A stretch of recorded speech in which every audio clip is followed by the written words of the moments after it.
मैं उस दिन संन्यास लूंगा राजनीति से जिस दिन मेरे छिंदवाड़ा की जनता मुझे कहेगी। इस बयान के मायने कुछ और नहीं बल्कि छिंदवाड़ा की जनता से कमलनाथ का भावनात्मक रिश्ता लगता है। लेकिन उपचुनाव के नतीजों के बाद कमलनाथ के दिल्ली वापसी की अटकलें भी खूब लगी। हालांकि उन्होंने इसे सिरे से खारिज कर दिया था, पर हार के बाद उन पर 2 में से 1 पद छोड़ने का दबाव भी बना हुआ है। इससे इनकार नहीं किया जा सकता। शायद यही वजह है कि कांग्रेस के अंदर बार बार नेता प्रतिपक्ष को लेकर नाम उछाले जाते रहे। वरिष्ठ विधायक डॉक्टर गोविंद सिंह पर भिंड जिला इकाई ने जिस तरह से आरोप लगाए, उसे भी नेता प्रतिपक्ष की कुर्सी से जोड़कर देखा गया। इसके अलावा भी कुछ नाम उछाले गए थे। यानी कांग्रेस के अंदर ही अंदर चल रही कलह जाहिर करती है कि पार्टी में एक खेमा नहीं चाहता कि कमलनाथ दोनों पदों पर बने रहें। शनिवार को दिल्ली में कमलनाथ की कांग्रेस हाईकमान के साथ मीटिंग है। संभावना है कि वे 1 पद छोड़ने का ऐलान करते हैं। कल एक अहम बैठक है दिल्ली में, अनौपचारिक है। हो सकता है कई निर्णय मध्य प्रदेश के बारे में और अखिल भारतीय कांग्रेस कमेटी के बारे में भी कुछ निर्णय होना कल और परसों 2 दिन की बैठक में। तो मैं समझता हूँ कमलनाथ जी 2 में से 1 पद रखेंगे और एक किसी और को। अब वो नेता प्रतिपक्ष रखते हैं या प्रदेश अध्यक्ष रखते हैं, ये उनका निर्णय है। तो कल हो सकता है कुछ निर्णय हो। 2018 में कमलनाथ ही वो शख्स थे जिन्होंने पीसीसी की कमान संभालने के बाद 2003 से बिखरी पार्टी को फिर खड़ा किया और सत्ता तक पहुंचाया। ये अलग बात है कि सरकार बनने के बाद कांग्रेस से भिड़ गई और वो विवाद सुलझाने में नाकामयाब रहे। लेकिन उसके बाद हुए उपचुनाव में उन्होंने अकेले ही बीजेपी के पसीने भी छुड़ा दिए। स्वयं कमलनाथ जी कह रहे थे कि मैं तो अब संन्यास लेना चाहता हूं, मैं आराम करना चाहता हूं, विश्राम करना चाहता हूं। उसके बाद खबरें आ रही हैं कि वो दिल्ली भाग रहे हैं, उनके कोई जिम्मेदारी लेना है उनको कोई बड़ी। वो अगर पद छोड़ने वाले होते तो मुख्यमंत्री रहते, अध्यक्ष नहीं रहते। कम से कम एक व्यक्ति 1 पद का अनुशासन का पालन उन्होंने कब किया? आज भी वो नेता प्रतिपक्ष भी हैं, अध्यक्ष भी हैं। इसलिए कमलनाथ जी की बातों का भरोसा नहीं कर सकता ये प्रदेश, तो बिल्कुल भरोसा नहीं कर सकता। जिस आदमी ने 15 महीने प्रदेश की जनता को धोखा दिया, वो किसको धोखा नहीं दे सकता। इसलिए हम इस पर अभी कोई भरोसा नहीं करते। बीजेपी नेताओं के बयान अपनी जगह है, लेकिन राजनीतिक तौर पर बीजेपी के मनोवैज्ञानिक खेल में कांग्रेस घिरती गई है, जैसा कि दिग्विजय सिंह के साथ हुआ। कमलनाथ को लेकर भी बीजेपी नहीं चाहेगी कि 2023 में वे उसके सामने खड़े हों। माना जा रहा है कि शनिवार को होने वाली कांग्रेस हाईकमान के साथ मीटिंग में उनकी बड़ी भूमिका है। इस मीटिंग में उन 23 नेताओं को जो चिट्ठी विवाद में शामिल रहे हैं, उन्हें मनाने की जिम्मेदारी कमलनाथ संभाल रहे हैं। ये किसी से छिपा नहीं है कि सत्ता और संगठन में अनुभवी कमलनाथ गांधी परिवार के वफादार रहे हैं। उनमें अहमद पटेल जैसी कई खूबियां भी हैं जो उनके अगले कदम की तरफ इशारा करती हैं। कमलनाथ के पद छोड़ने के साथ सवाल ये भी है कि क्या कमलनाथ दिल्ली भी लौट सकते हैं?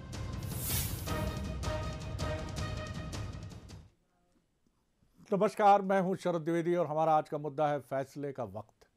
जीवन में फैसले का वक्त या फैसले की घड़ी आती ही है और कितना कोई इसे टालने की कोशिश करे, वो घड़ी आ गई, वो घड़ी आ गई। तो मध्य प्रदेश कांग्रेस के प्रमुख नेता प्रतिपक्ष पूर्व मुख्यमंत्री कमलनाथ जी के लिए भी लगता है कि वो घड़ी अब आकर खड़ी हो गई है।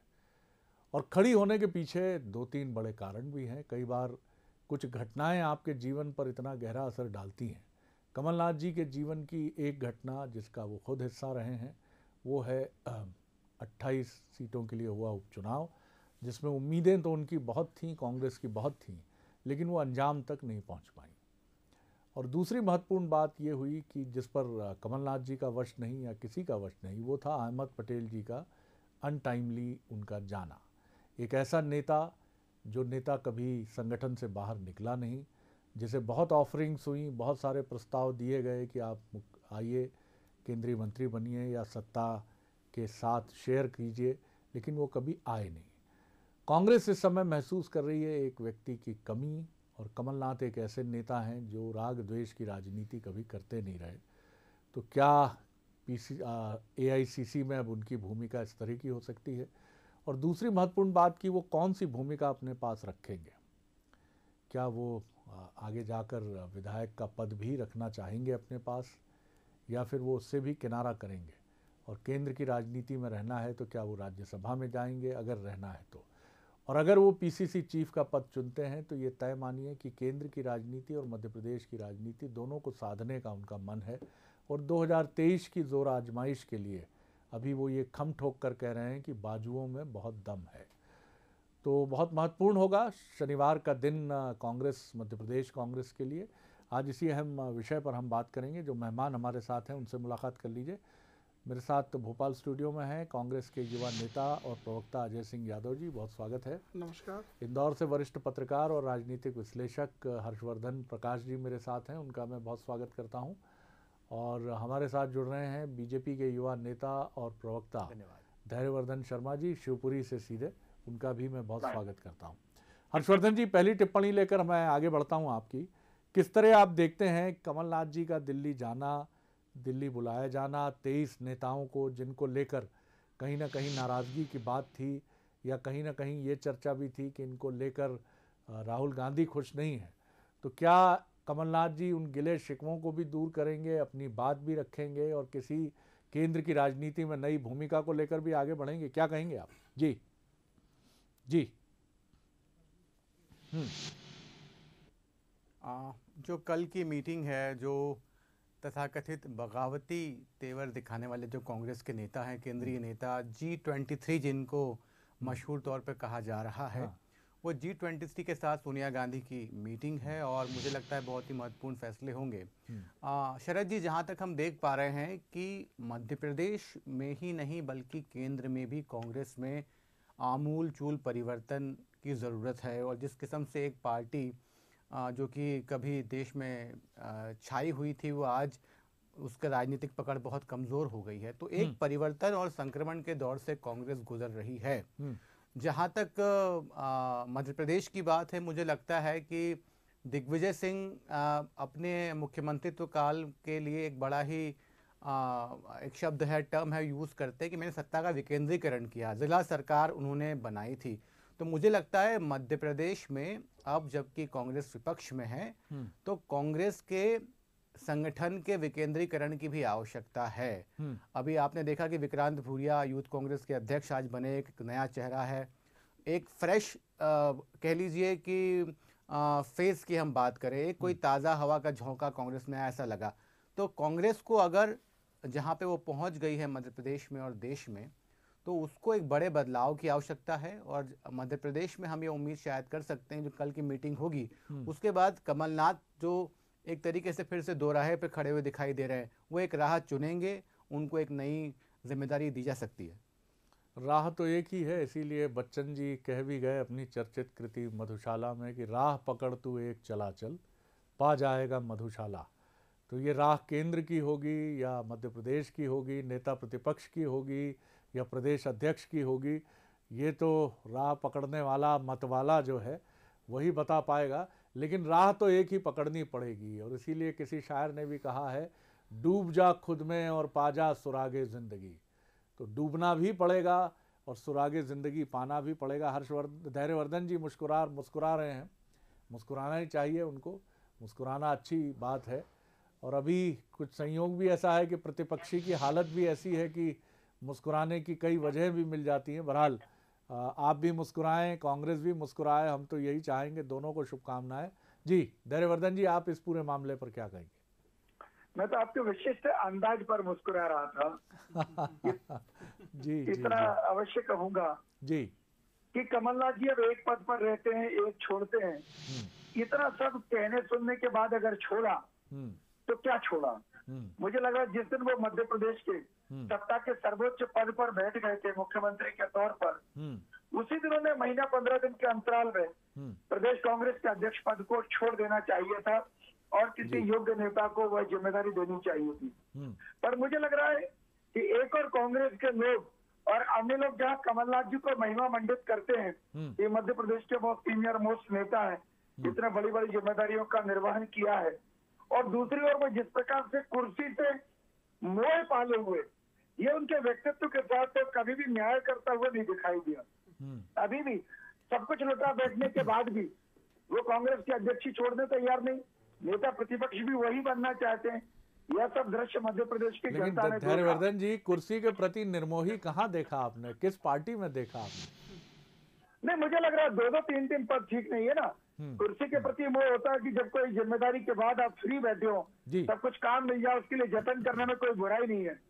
पर आप मेरा टेटू यही अड़ा और खाने मांगे दही बड़ा, ये प्रवृत्ति भी ठीक नहीं है ना। जी जी जी। और मैं बहुत निवेदन करूं, अभी कांग्रेस में सब कुछ ठीक नहीं चल रहा है। कल भी उन्होंने जो बयान दिया कि हमें अपनों ने लूटा, गैरों में कहाँ दम था, और मेरी कश्ती वहां डूबी जहां पानी कम था। शरद जी, आपने लता मंगेशकर जी के एक सुप्रसिद्ध गीत की पंक्ति हजारों बार सुनी होगी कि दुश्मन न करे दोस्त ने वो काम किया है, जिंदगी भर का गम हमें इनाम दिया है, अपने ही गिराते हैं नशे मन पे बिजलियां। तो मुझे लग रहा है अंतर कलह से गुजर रही है कांग्रेस। बड़ी दार्शनिक है धैर्यवर्धन जी, हर्षवर्धन जी, ये पंक्तियां। धैर्यवर्धन जी, हर्षवर्धन जी में दोनों, आज धैर्यवर्धन और हर्षवर्धन जी दोनों हैं, तो ये कंफ्यूजन बना हुआ है। तो ये बिजलियां कहाँ से गिरी हैं ये भी हमें मालूम है, अपने कहाँ से हैं ये भी मालूम है, और भी बहुत कुछ मालूम है। अब यहाँ बहुत कुछ कहा नहीं जा सकता है धैर्यवर्धन जी, धैर्य रखना होगा। नहीं, आप डिबेट को और रोचक बनाने के लिए विषय को थोड़ा सा ड्राइविंग सीट पर बैठकर घुमा रहे हैं जी। जबकि मुझे लग रहा है कमलनाथ जी ने तो सीधा सीधा दिग्विजय सिंह जी पर भी एक बार आरोप लगा दिया था कि वो मुझसे कहते रहे कि ऑल इज वेल, जबकि सरकार में सब कुछ ठीक नहीं था। तो मुझे लग रहा है कि बहुत सारे सवाल कांग्रेस के अपने आंतरिक संगठन पर खड़े हो रहे हैं।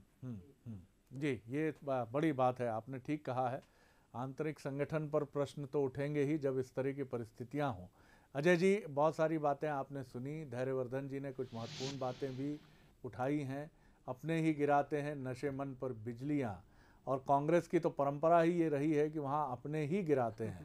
और इसके पहले भी आपके अपने ही, चाहे वो 2005 के आसपास सुभाष यादव जी रहे हों दिवंगत, या फिर उसके बाद सुरेश पचौरी जी रहे हों, या फिर अरुण यादव जी रहे हों, या नेता प्रतिपक्ष के तौर पर अजय सिंह जी रहे हों, सब अपने ही गिराते हैं नशे मन पे बिजलियां। जी देखिए शरद जी, सबसे पहले मैं धैर्यवर्धन जी की बात से ही शुरू करूंगा। कमलनाथ जी प्रदेश के बड़े नेता नहीं हैं, कमलनाथ जी देश के बड़े नेता हैं, और ना केवल कांग्रेस पार्टी के। अगर आप देश के परिदृश्य में देखेंगे तो कमलनाथ जी से वरिष्ठ नेता किसी भी दल में दिखाई नहीं देते हैं, चाहे कमलनाथ जी का अनुभव हो, चाहे राजनीतिक कौशल हो। 15 सालों तक उन्होंने देश के विभिन्न मंत्रालय संभाले, और जब हमारी कांग्रेस पार्टी में, स्वीकार करता हूं, 15 साल तक हम भाजपा के सामने चुनाव हारते रहे, कांग्रेस पार्टी के पास जब कोई रास्ता नहीं दिखा तो कमलनाथ जी संकट मोचक बन के आए, और उनने 15 साल बाद भारतीय जनता पार्टी को इसी मध्य प्रदेश की धरती में चित्त कर दिया। जिस भाजपा के नेता कहते थे, हो जाएंगे बाकी नेता, जी। देखिए शरद जी, जो बात सच्चाई है वो स्वीकार करना पड़ेगी। तो कमलनाथ जी का वो राजनीतिक कौशल था जिसने 15 साल बाद कांग्रेस को सत्ता पे आसीन करवाया। फिर किस तरह से हमारी सरकार गिरी, अपने ही हो जाते हैं बेगाने, ये तो धैर्यवर्धन जी स्वयं कह रहे हैं, वो हमारी सरकार के गिरने का कारण बना। लेकिन उसके बाद भी कांग्रेस में जहां 20% विधायकों ने पार्टी छोड़ी, पार्टी के दूसरे नंबर के बड़े नेता ने पार्टी छोड़ी, उपचुनाव में कमलनाथ जी का नेतृत्व था कि कांग्रेस ने उपचुनाव भी मजबूती से लड़े। हो सकता है परिणाम हमारे आशा के अनुकूल नहीं आए, हम स्वीकार करते हैं, लेकिन विधानसभा में जिस मजबूती से उपचुनाव कांग्रेस ने लड़ा वो केवल कमलनाथ जी का कौशल था। ग्वालियर चंबल जैसे इलाके में जहां पार्टी के तमाम पदाधिकारी चले गए, हम 16 में से 7 सीटें जीत के भी आए, तो वो कमलनाथ जी का कौशल है। आज कांग्रेस पार्टी अपने कठिन दौर से गुजर रही है, मैं स्वीकार करता हूं। कल दिल्ली में हमारे कुछ बड़े नेताओं ने पार्टी की आगे नीति निर्धारण के संदर्भ में कुछ सवाल और अपनी कुछ राय मशवरा रखे थे, उस संदर्भ में पार्टी में चर्चा होने वाली है। और कमलनाथ जी आज कांग्रेस पार्टी के भी संकट मोचक हैं और देश के वरिष्ठतम नेता हैं, इसलिए पार्टी अध्यक्ष सोनिया गांधी जी ने कमलनाथ जी को बुलाया, उनके साथ विभिन्न मुद्दों पर चर्चा कर रही हैं, और कहीं ना कहीं कांग्रेस में नई जान देने के लिए कल का दिन बहुत महत्वपूर्ण होने वाला है। अब ये कहना कि कमलनाथ जी जैसे नेता प्रतिपक्ष और प्रदेश अध्यक्ष के पद का मुंह पाले बैठे हैं, इसका तो कोई तुक ताक नहीं समझ में आता है। हम नेता कार्यकर्ता चाहते हैं कि कमलनाथ जी नेतृत्व करते रहें, इसलिए कमलनाथ जी प्रदेश अध्यक्ष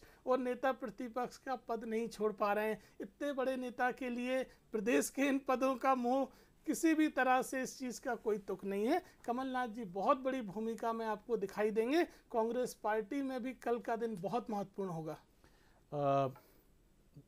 हर्षवर्धन जी, मैं आपकी तरफ आऊँ इस सवाल के साथ कि अगर 2014 में नरेंद्र मोदी जी उभर कर नहीं आते तो बीजेपी में कौन होता, तो शायद बड़ा कठिन सवाल होगा ये कि किसको हम कहते कि ये 2014 में आता और छा जाता और नरेंद्र मोदी जी के इक्वल या उनसे भी बेहतर प्रदर्शन कराने के लिए बीजेपी को ले जाता।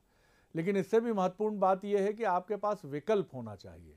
अगर 2014 में बीजेपी के पास विकल्प नहीं होते तो कौन हो सकता था? ये सुषमा जी हो सकती थी, अरुण जी हो सकते थे, वेंकैया नायडू हो सकते थे, या क्योंकि राजनाथ सिंह, जी राजनाथ सिंह हो सकते थे, क्योंकि बाकी नेता जो हैं वो तो पीछे चले गए थे। लेकिन आज अगर कांग्रेस में, मेरा काल्पनिक सवाल है, अगर केंद्र में कमलनाथ जी रहने का मन या पार्टी बनाती है तो मध्य प्रदेश क्या आपको लगता है तैयार है? जैसा अजय जी की बात से, मैं एक युवा नेता की बात से ये समझ पा रहा हूं कि कमलनाथ जी गए तो 2023 गया, ऐसा मैं नहीं बोलूंगा, लेकिन 2023 की उम्मीदें ये किसी और नेता में नहीं देख पा रहे हैं। जी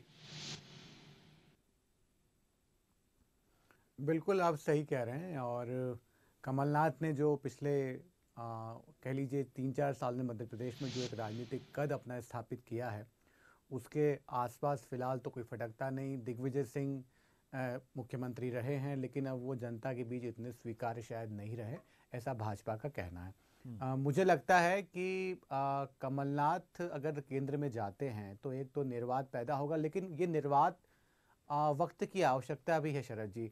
कांग्रेस को अपना एक नया चेहरा पेश करना होगा जनता के सामने। अगर कांग्रेस ने विश्वासघात का आरोप लगाया जनता के साथ और चुनाव में ये आरोप साबित नहीं हो पाया, जनता का जो मत था वो कांग्रेस के इस दावे के खिलाफ गया, तो कांग्रेस के पास ऐसी कौन सी जादुई छड़ी है जिससे कि 2023 का वो चुनाव जीतने की बात कर सकती है?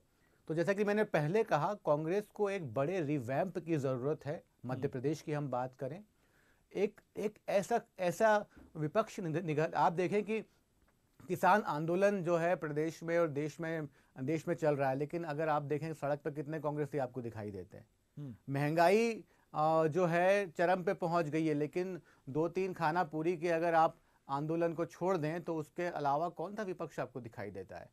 तो कांग्रेस को एक नए अवतार की आवश्यकता है, और अगर कमलनाथ यहाँ से जाते भी हैं दिल्ली तो कांग्रेस के पास विकल्प मुश्किल हैं, लेकिन ये वक्त की आवश्यकता भी एक तरीके से। बिल्कुल आपने ठीक कहा, और ये बिल्कुल सही बात है कि कांग्रेस को सोशल मीडिया से निकलना होगा, वर्चुअल से रियल होना पड़ेगा। नहीं तो आज हमने सोशल मीडिया से जुड़े एक विषय पर युवाओं से बात की है। हम लोग इस आशंका को भी सामने रख रहे थे कि कल ऐसा ना हो कि राजनीतिक दल जो है वर्चुअल में विरोध प्रदर्शन करके वो वीडियो डालकर इतिश्री कर लें कि साहब देखिए कितनी ज़ोर ज़ोर से चिल्लाए हम लोग, सब वीडियो अपलोडेड है। ये चीज़ें नहीं होनी चाहिए। कुछ लड़ाइयाँ रियल ही होती हैं, जीवन का संघर्ष। इसीलिए निदा फाजली ने क्या खूब कहा है कि धूप में निकलो, घटाओं में नहा कर देखो, ज़िंदगी क्या है किताबों को हटा कर देखो। तो आज के नेताओं के लिए ये भी ठीक है कि ज़िंदगी क्या है, राजनीति क्या है, सोशल मीडिया को, ट्विटर को, फेसबुक को और वीडियो अपलोड करने से हटा कर भी तो देखिए आपने कितनी लाठियां खाई हैं। कभी निकले हैं सड़क पर आप? तो ये भी एक बड़ा सवाल है। धैर्यवर्धन जी, सवाल ये बिल्कुल ठीक है, और वो सवाल सीधे आपसे इसलिए जुड़ता है कि अगर विपक्ष कमज़ोर होता है तो सत्ता पक्ष भी कहीं ना कहीं कमज़ोरी से जूझता है। कमज़ोरी इस तरह की होती है कि मैं ही मैं हूँ, मैं ही मैं हूँ, मैं ही मैं हूँ। अपोजिशन आपको हमेशा ये बताता है कि आपको बेहतर रखना है, नहीं तो जिम्बाब्वे की टीम और भारतीय क्रिकेट टीम के टेस्ट मैच को देखने कितने लोग जाते हैं, और अगर दक्षिण अफ्रीका या भारत या ऑस्ट्रेलिया भारत का मैच होता है तो क्यों भीड़ होती है। तो कांग्रेस मजबूत रहे, ये आपके अस्तित्व के लिए भी जरूरी है, हालांकि उसमें आपका योगदान नहीं हो सकता कुछ। क्या कहेंगे? हम तो कहते हैं कि सर्वे भवन्तु सुखिनः, सर्वे सन्तु निरामया। तो सारे राजनीतिक दल तरक्की करें, हमें इसमें कहाँ गुरेज है। पर ऐसा क्या है कि जनता भी हमारे प्रति आकर्षित हो रही है, और कांग्रेस के तमाम नेता हमारे नेताओं के संपर्क में आकर जैसे चुंबक से लोहा खींच जाता है, वैसे हमारी ओर ही चले आ रहे हैं। ये अपने लोगों को संभाल के नहीं रख पा रहे हैं, अपने संगठन को बचा नहीं पा रहे हैं, अपने संगठन में नौजवानों को नई जिम्मेदारियां नहीं दे पा रहे हैं। ये सड़क पर उतर करके उन मुद्दों पर बात नहीं करते हैं जिन पर जनता इनके पक्ष में खड़ी हो। ये प्रपंच करते हैं, ये षड्यंत्र करते हैं, ये दिल्ली में किसान आंदोलन को भड़काते हैं। देश के अन्य किसानों का बहुत ज्यादा वास्ता नहीं है। आज मैंने दिन भर किसानों के बीच में गुजारा, किसानों के मन को टटोलने का प्रयास किया। कोई भी किसान ये कहने तैयार नहीं था कि वहां पर जो आंदोलन हो रहा है वो जायज है। सब मुस्कुराकर कह रहे थे कि विशुद्ध नेतागिरी है, पंजाब के आगामी चुनाव को लेकर के कांग्रेस प्लानिंग कर रही है और पूरे देश भर में मोदी जी को किस प्रकार से उनकी छवि को धूमिल किया जाए वो कर रही है। तो मुझे लग रहा है कांग्रेस को सकारात्मक राजनीति करनी होगी, षड्यंत्र की राजनीति से बाहर आना होगा। और षड्यंत्र इनके डीएनए में, कांग्रेस का एक नेता दूसरे नेता के प्रति षड्यंत्र करता है, एक इलाके का नेता दूसरे इलाके के नेता को निपटाने का प्रयास करता है। पार्टी को बलवान बनाने के बजाय ये छत्रप लोग अपने गुट के नेताओं को ताकतवर बनाने के लिए पूरी एनर्जी लगाते आए। ये पीढ़ी दर पीढ़ी कांग्रेस ने सीखा है और मुझे लग रहा है उस बुराई से निजात पा नहीं पा रहे हैं।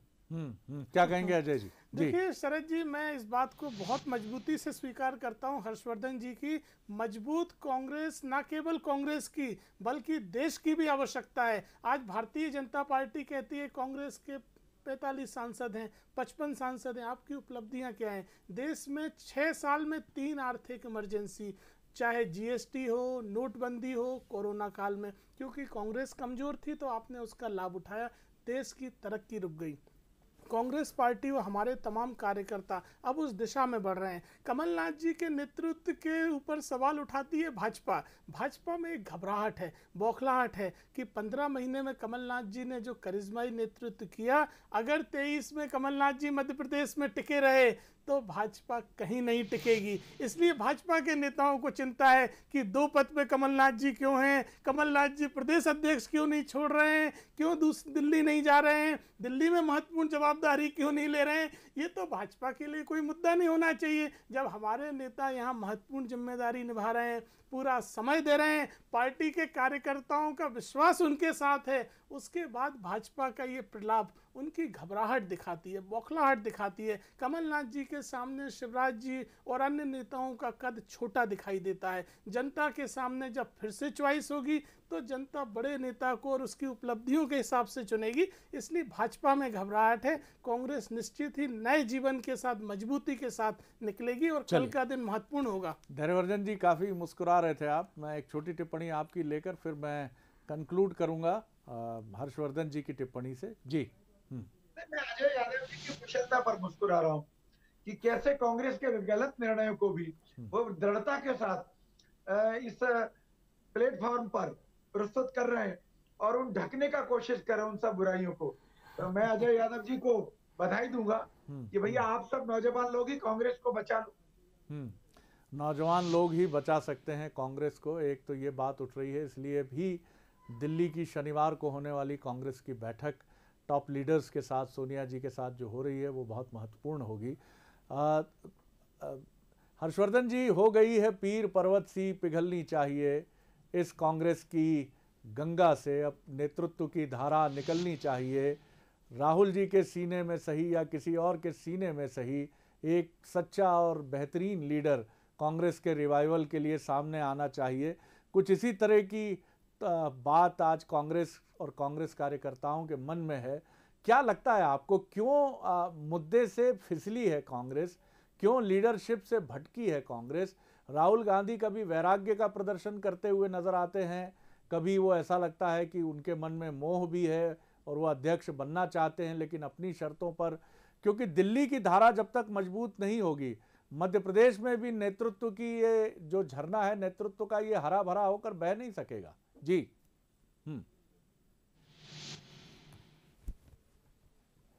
शरद जी, मैं अपनी बात कुछ यूं कहते हुए समाप्त करूंगा, प्रोग्राम समाप्ति की ओर है, कि कांग्रेस में एक किस्म का वय संघर्ष चल रहा है, यानी कि उम्र का संघर्ष चल रहा है।